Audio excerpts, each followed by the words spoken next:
قاضی ابو طیب رحمہ اللہ تعالیٰ فرماتے ہیں ہم جامع مسجد منصور میں بیٹھے ہوئے تھے کہ ایک خراسانی نوجوان آیا اور وہ حدیث مسرات کے بارے میں بحث مباحثہ کرنے لگا۔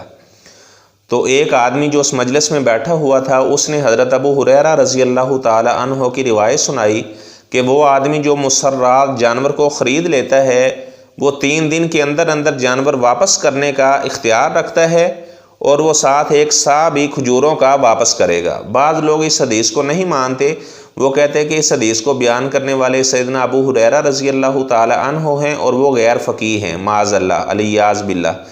تو وہ جو نوجوان تھا اس نے بھی یہی بات کہی۔ مسرات اس جانور کو کہا جاتا ہے، بکری کو، اونٹنی کو یا گائے کو، جس کا دودھ 2-3 دن نہیں نکالا گیا، اس کے بعد اس نے منڈی میں جا کر دھوکے سے اس جانور کو بیچ دیا، یہ شو کیا کہ یہ جانور بہت دودھ دینے والا ہے۔ تو جس آدمی نے خریدا تھا جب اس نے گھر جا کر شام کو اس کا دودھ نکالا، اس نے تھوڑا سا دودھ دیا۔ اب شریعت کہتی ہے کہ 3 دن کے اندر اندر وہ جانور اسے واپس کر سکتا ہے اور 1 سا کھجوروں کا واپس کرے گا، یعنی خریدنے والا۔ اب بعض لوگ اس حدیث کو نہیں مانتے، کہتے عقل کے خلاف ہے۔ تو وہ جو خراسانی نوجوان خبیث تھا وہ بھی کہنے لگا کہ یروی ھذا الحدیث ابو ہریرہ وہو غیر مقبول الحدیث، کہ اس حدیث کو بیان کرنے والے حضرت ابو ہریرہ رضی اللہ تعالیٰ عنہ ہیں اور وہ غیر فقیہ ہیں، لہٰذا ان کی روایت کو قبول نہیں کیا جائے گا۔ حالانکہ اسی حدیث کو بیان کرنے والے حضرت عبداللہ بن مسعود رضی اللہ تعالیٰ عنہ بھی ہیں، اور جو لوگ حضرت ابو ہریرہ رضی اللہ تعالیٰ عنہ کو غیر فقیہ کہتے ہیں ان کے نزدیک حضرت عبداللہ بن مسعود رضی اللہ تعالیٰ عنہ فقیہ امت ہے۔ چلو حضرت ابو ہریرہ رضی اللہ تعالیٰ عنہ کی بات کو نہیں لیتے تو حضرت عبداللہ بن مسعود رضی اللہ تعالیٰ عنہ کی بات کو ہی مان لو۔ تو جب اس نے کہا کہ یہ روایت بیان کرنے والے حضرت ابو ہریرہ غیر فقیہ ہیں تو چھت سے ایک سانپ گرا، وہ اس خراسانی نوجوان کے پیچھے لگ گیا۔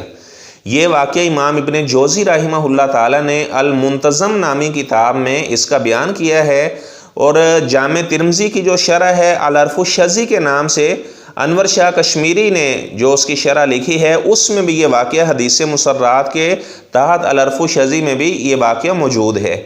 وہ نوجوان بھاگنے لگا، سانپ اس کے پیچھے پیچھے، اژدہا اس کے پیچھے پیچھے۔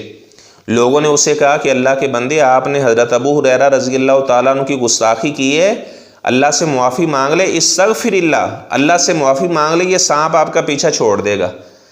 تو وہ اللہ تعالیٰ سے معافی مانگنے لگا، یا اللہ مجھ سے غلطی ہو گئی ہے، میں نے حضرت ابو ہریرہ رضی اللہ تعالیٰ عنہ کو غیر فقیہ کہا ہے۔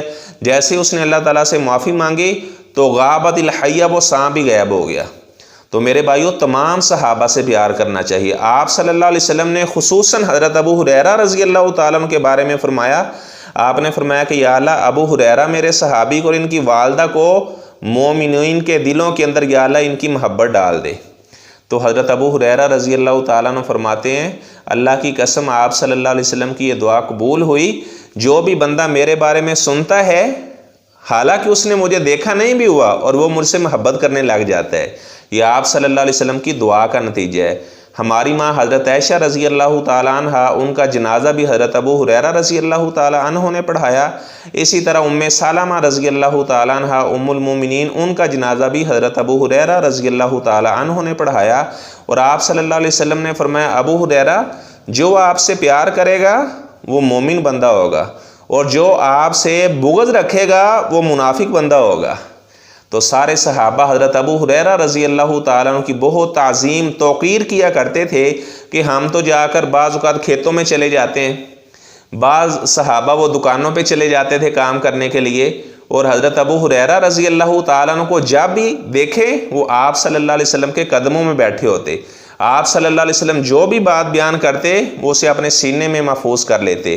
800 کے قریب محدثین نے یعنی تابعین نے، بعض صحابہ نے حضرت ابو ہریرہ رضی اللہ تعالیٰ عنہ سے علم لیا ہے۔ اللہ تعالیٰ ہمیں تمام صحابہ سے پیار کرنے کی توفیق عطا فرمائے۔ حضرت ابو ہریرہ رضی اللہ تعالیٰ عنہ انہوں نے 5374 روایت آپ صلی اللہ علیہ وسلم سے بیان کی ہیں۔ غزوہ خیبر کے موقع پر مسلمان ہوئے تھے، 4 سال آپ صلی اللہ علیہ وسلم کے ساتھ رہے، اور جن صحابہ نے آپ صلی اللہ علیہ وسلم سے روایت بیان کی ہیں ان میں سب سے زیادہ روایت بیان کرنے والے سیدنا ابو ہریرہ رضی اللہ تعالی عنہ ہیں۔ وَقُلْ جَاءَ الْحَقُّ وَزَهَقَ الْبَاطِلُ